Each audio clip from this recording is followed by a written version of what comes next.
Salam dalam kasih Tuhan kita Yesus Kristus.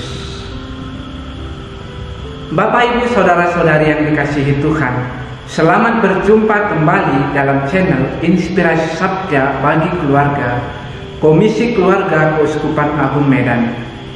Hari ini Sabtu 25 Februari 2023, Inspirasi Sabda berbicara tentang panggilan untuk bertobat.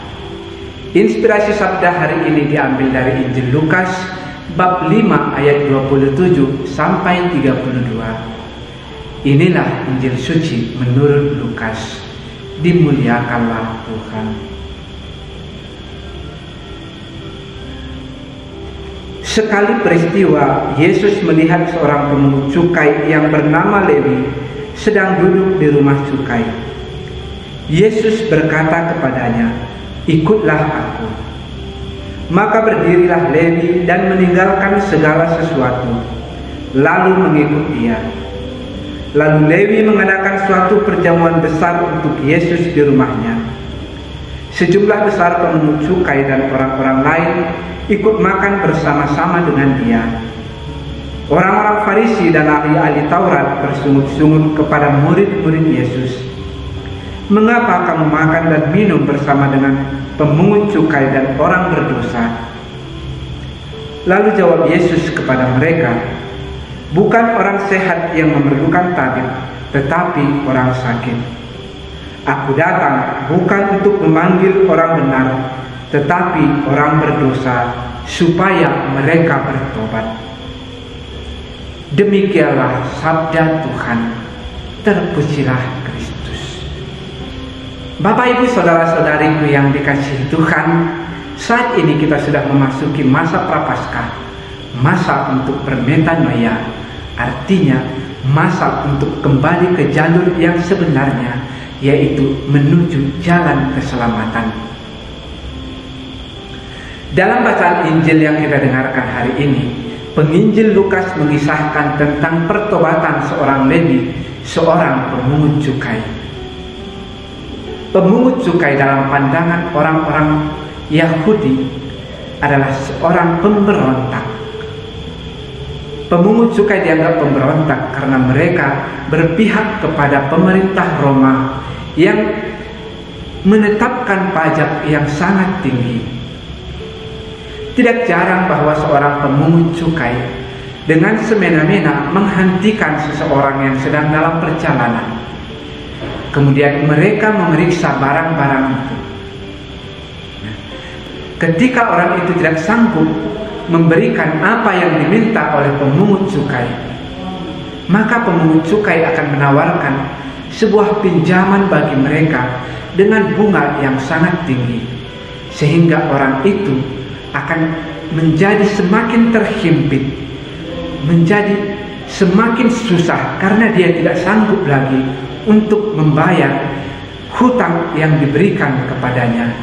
Dan inilah alasan mengapa pemungut cukai sangat dibenci oleh orang-orang Yahudi. Dalam Injil dikisahkan bahwa Yesus memanggil seorang pemungut cukai dengan berkata, "Ikutlah aku." Hal pertama yang dilakukan oleh pemungut cukai itu adalah mengikuti Yesus. Setelah mengikuti Yesus, kemudian dia mengundang Yesus dan juga teman-temannya untuk makan bersama-sama di rumahnya. Dia mau berbagi apa yang dimilikinya bersama dengan Yesus, bersama dengan teman-temannya. Sebuah pembalikan arah terjadi pada pemungut cukai itu. Dia bermetanoia setelah pertemuannya dengan Yesus. Dia yang sebelumnya adalah seorang pemungut cukai yang menetapkan bunga yang sangat tinggi kepada orang yang dipinjaminya uang. Pada akhirnya dia mengikuti pola hidup Kristiani, yaitu pola hidup saling membagi. Apa yang ada padanya dia bagikan kepada orang lain. Tetapi karena orang-orang Farisi dan ahli-ahli Taurat masih memegang konsep lama bahwa seorang pemungut cukai adalah orang berdosa, mereka menolak pembaharuan diri yang dialami oleh pemungut cukai itu. Bagi mereka, pemungut cukai tetaplah pemungut cukai, orang yang berdosa.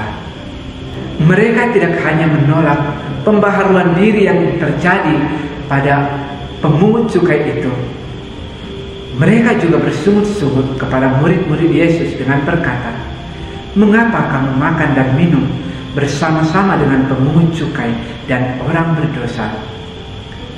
Tetapi kemudian Yesus menjawab mereka dengan berkata, "Bukan orang sehat yang memerlukan tabib, melainkan orang sakit. Aku datang bukan untuk memanggil orang-orang benar, tetapi orang-orang berdosa supaya mereka bertobat." Bapak, Ibu, saudara-saudari yang dikasihi Tuhan, betapa melegakannya jawaban Yesus ini. Ibarat hujan yang turun di musim kering. Dengan jawaban ini, Yesus mengingatkan bahwasanya orang yang jahat sekalipun tidak boleh dipandang sebagai orang jahat, melainkan kita harus memandangnya sebagai orang yang sedang sakit, di mana mereka membutuhkan seorang dokter untuk memulihkan keadaan mereka. Sebuah kisah nyata terjadi di Amerika Serikat pada tahun 1970.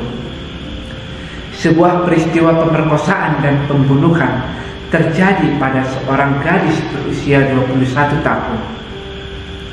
Ketika mendengar kabar bahwa putrinya sudah meninggal, kedua orang tuanya merasa syok dan mengutuki peristiwa itu. 3 tahun kemudian, pelaku pembunuhan itu sudah tertangkap dan dikenakan hukuman penjara seumur hidup. Selaku seorang Kristen, kedua orang tua ini akhirnya timbul di dalam diri mereka bahwa mereka harus memberikan pengampunan kepada pelaku pembunuhan itu. Mereka kemudian mengirimkan surat kepada pelaku pembunuhan yang isinya bahwa mereka sudah mengampuninya. Namun sampai surat ketiga dikirimkan, belum ada surat balasan dari pelaku pembunuhan itu. Kemudian orang tua korban ini mengirimkan surat yang keempat.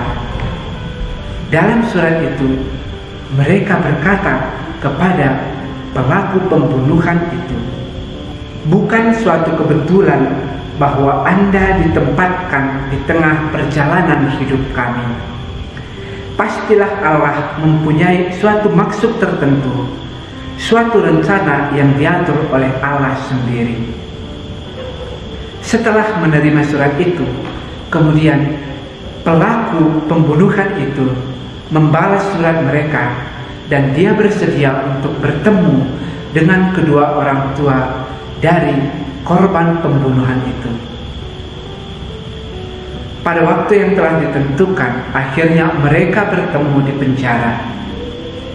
Sebuah peristiwa yang mengharukan terjadi pada saat pertemuan itu, di mana kedua orang tua korban bergantian memeluk pelaku pembunuhan putri mereka. Kemudian di antara mereka terjalin sebuah komunikasi, terjalin sebuah dialog yang baik. Namun setiap kali si pelaku mengenang kembali peristiwa pembunuhan yang terjadi, yang dilakukannya terhadap putri dari orang tua korban ini, kedua orang tua korban senantiasa mengalihkan pembicaraan. Mereka tidak mau membahas kembali, mengungkit-ungkit kembali apa yang sudah berlalu. Mereka berkata kepada si pelaku pembunuhan itu, "Kami tidak bermaksud supaya Anda menggali kembali kenangan akan peristiwa itu. Sekarang kami menaruh perhatian terhadap diri Anda sebagai seorang pribadi. Allah dapat mengubah Anda menjadi manusia baru." Demikianlah selalu kedua orang tua korban mencoba mengingatkan si pelaku itu bahwasanya Allah sangat mengasihi dia dan Allah menghendaki dia mengalami hidup yang baru. Bapak, Ibu, saudara-saudari yang dikasihi Tuhan, bila Roh Allah yang berkarya, tidak ada yang mustahil.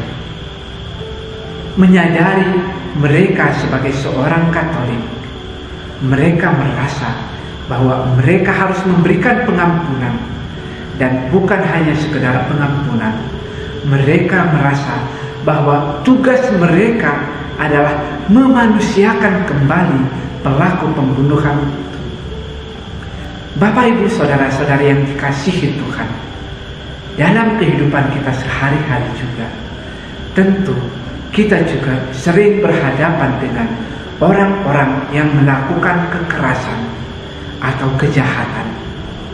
Misalnya para koruptor, mereka yang mencuri, orang-orang yang suka memfitnah, orang-orang yang suka memprovokator, dan banyak jenis-jenis tindak kejahatan lainnya yang kita jumpai dalam kehidupan kita sehari-hari.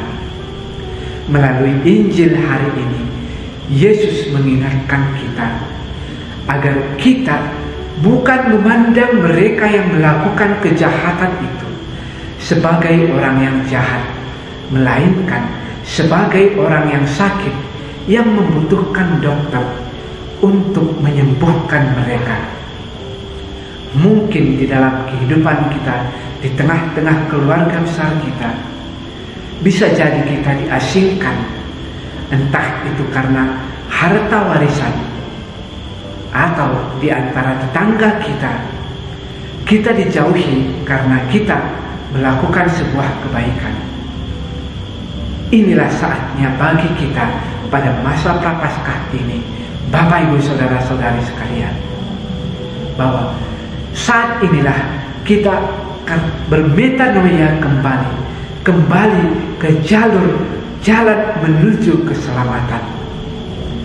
Yesus menghendaki agar kita tidak memandang keluarga kita yang menjauhi kita, tetangga kita yang mengasingkan kita, atau orang-orang yang berniat jahat terhadap kita sebagai orang jahat.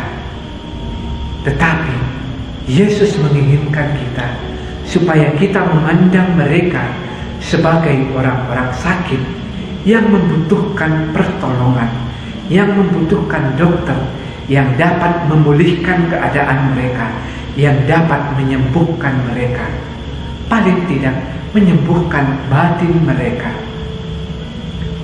Bapak, Ibu, saudara-saudari yang terkasih, semoga dengan kita menyadari kekatolikan kita juga senantiasa mampu memancarkan terang kita di dalam kegelapan, agar sungguh-sungguh hidup kita juga ibarat air yang mengairi taman, yang membawa kesejukan dan membawa kesembuhan bagi semua orang. Tuhan memberkati kita. Pace e bene.